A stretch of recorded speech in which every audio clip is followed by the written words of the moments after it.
Welcome to the OrthoClips podcast series, where we're going to discuss the latest hot topics and high-impact papers in orthopedic surgery. I'm your host, Sariah Khormaee. Let's get this episode started.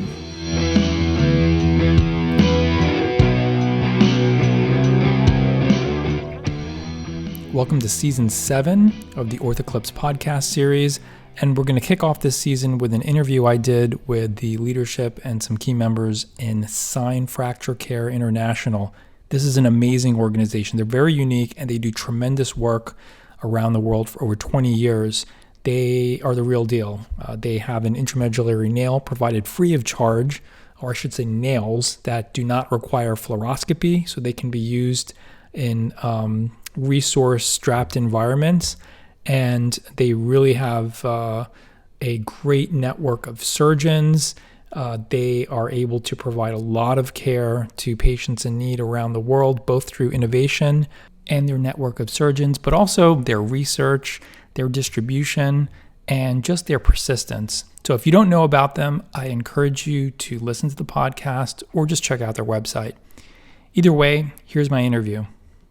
Hi, welcome back to the OrthoClips podcast series. I'm Sariah Khormaee, and today we're going to be talking about restoring limbs and livelihoods, implants plus education. We're talking about the SIGN program.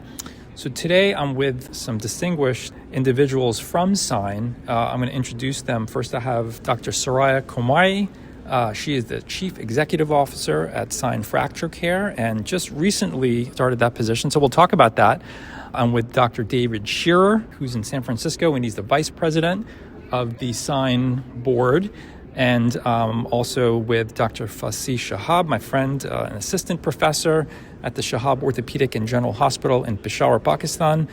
He's been doing SIGN surgeries for over 15 years and probably over 1,000 surgeries. So we're going to talk about that also. So Dr. Khormaee, appreciate you coming on the podcast. And I'd love to hear you're a spine surgeon.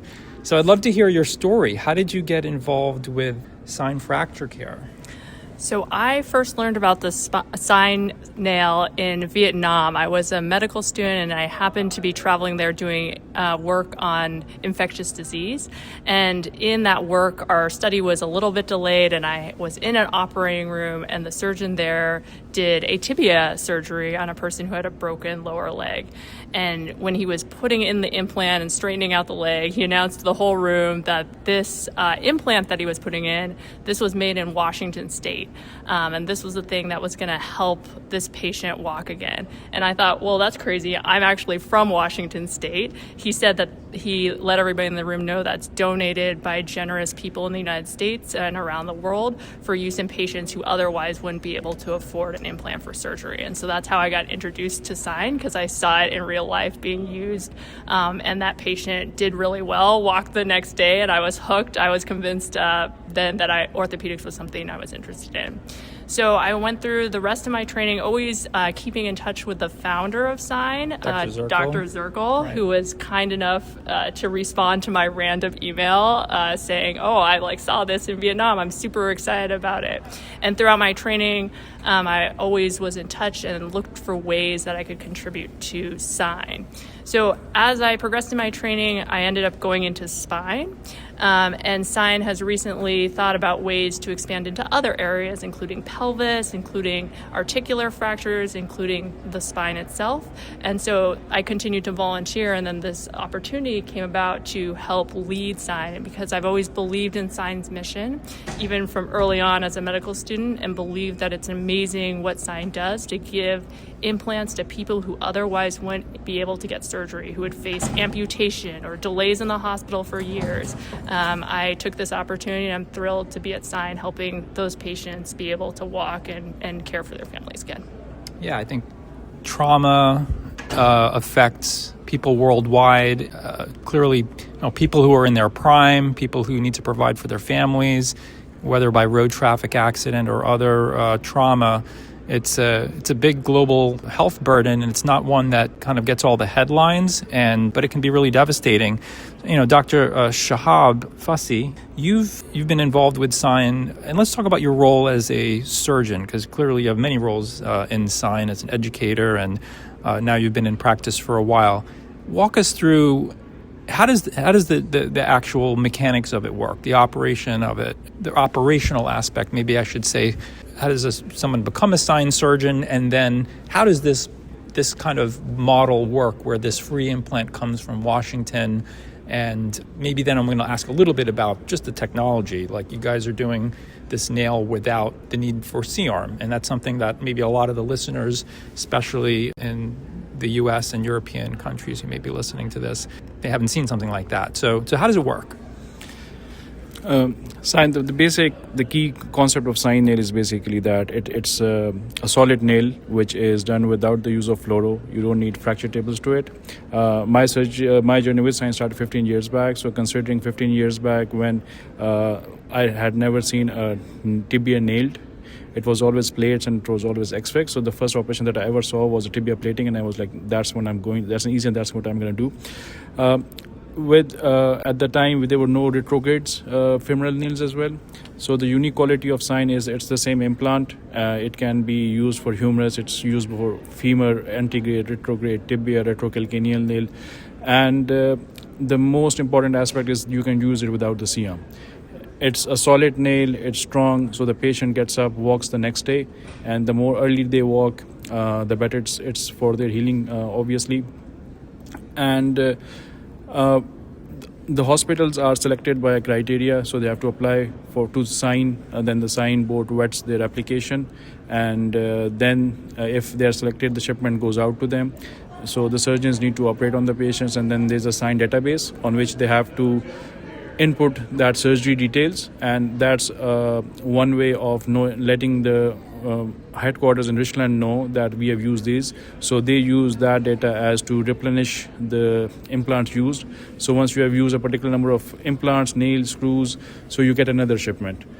The other aspect of this for the hospital, for the surgeon, is that he can have a database to record how he has been doing his cases, and then in the future, it's also a good source for any further research on different aspects, especially because it's used in low middle income countries. And we have a very sparsity of data from that area, so it's a very good tool for us to... The database. Yeah, the database. Sure. Yeah. And I want to add there's an educational component to it as well. Faseeh is one of the people, our senior surgeons who are experienced in sign, as is Dave, who give feedback basically in almost real time to surgeons after they complete their case. So not only are we getting feedback on how the implant is performing, those surgeons actually get an education or just feedback on how their cases are going. If many of them are amazing, if there's things that they might consider differently, and so that's a really valuable part of the database. Yeah.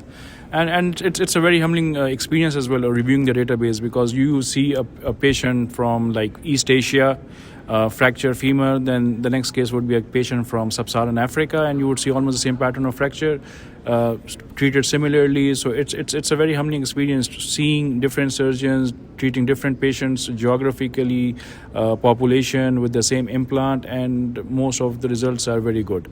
And secondly, as a reviewer, when you review these cases, so you get to know like what you need to tweak, what's better, what's not, and then you get to give feedback to the surgeons that, hey, you did a good job on this. For next time, if you get a case like this, it's probably better if you try something different.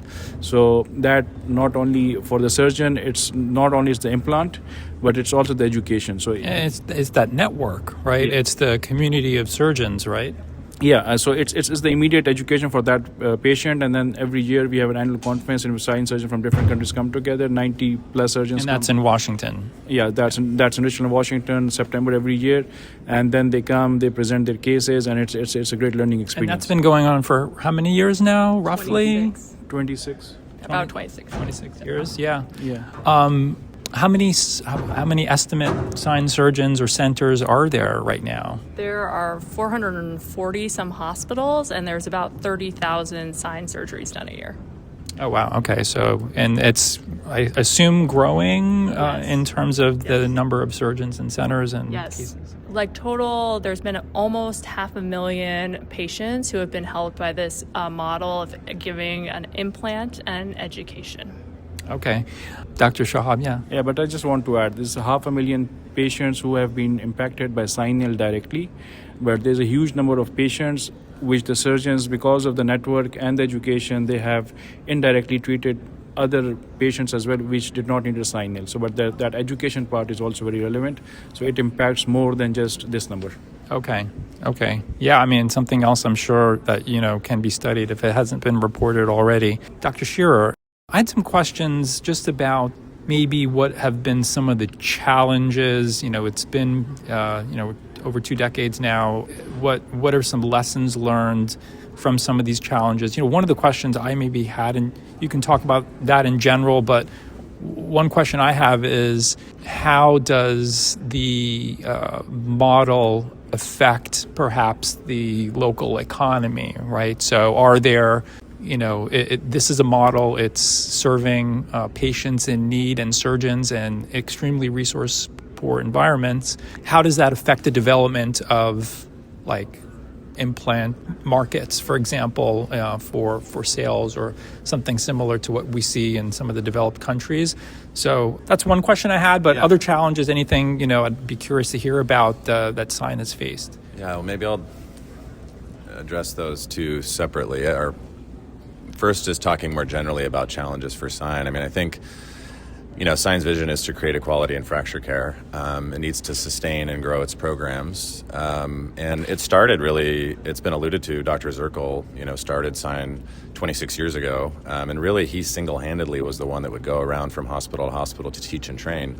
And I think one of the challenges has been to evolve that model into something that's sustainable in the long term. And a big part of that has been leaders like Faseeh and others who have kind of grown up with the Sign model, and now they've become the leaders and educators. We now have a advisory committee of surgeon leaders from around the world who take on now that role of providing feedback through the database, conducting educational courses. Faseeh, for example, has even done a Sign conference in Pakistan to provide that education locally that used to only happen in Richland. So I think that's been one of the challenges and something that has been navigated more recently in that way.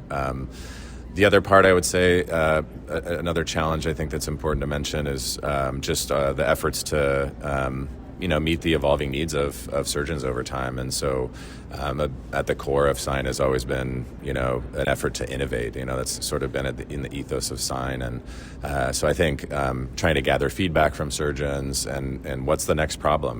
Not that we've solved long bones entirely, but that there are lots of other problems. I think Sariah alluded to that. And so we're always looking for new ways to evolve the implants, create new implants, instruments that can empower surgeons to better care for their patients.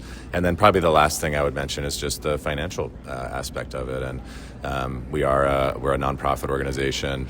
These implants are donated for free, and we do that through philanthropy. And so for us to grow, we have to continue to grow our capacity to fundraise, and we also have to find ways to be increasingly efficient in manufacturing our implants and distributing them. So I think those are probably the big challenge that we face. In terms of the impact on local economies, I think it's a hard question. I think it's probably different in different places.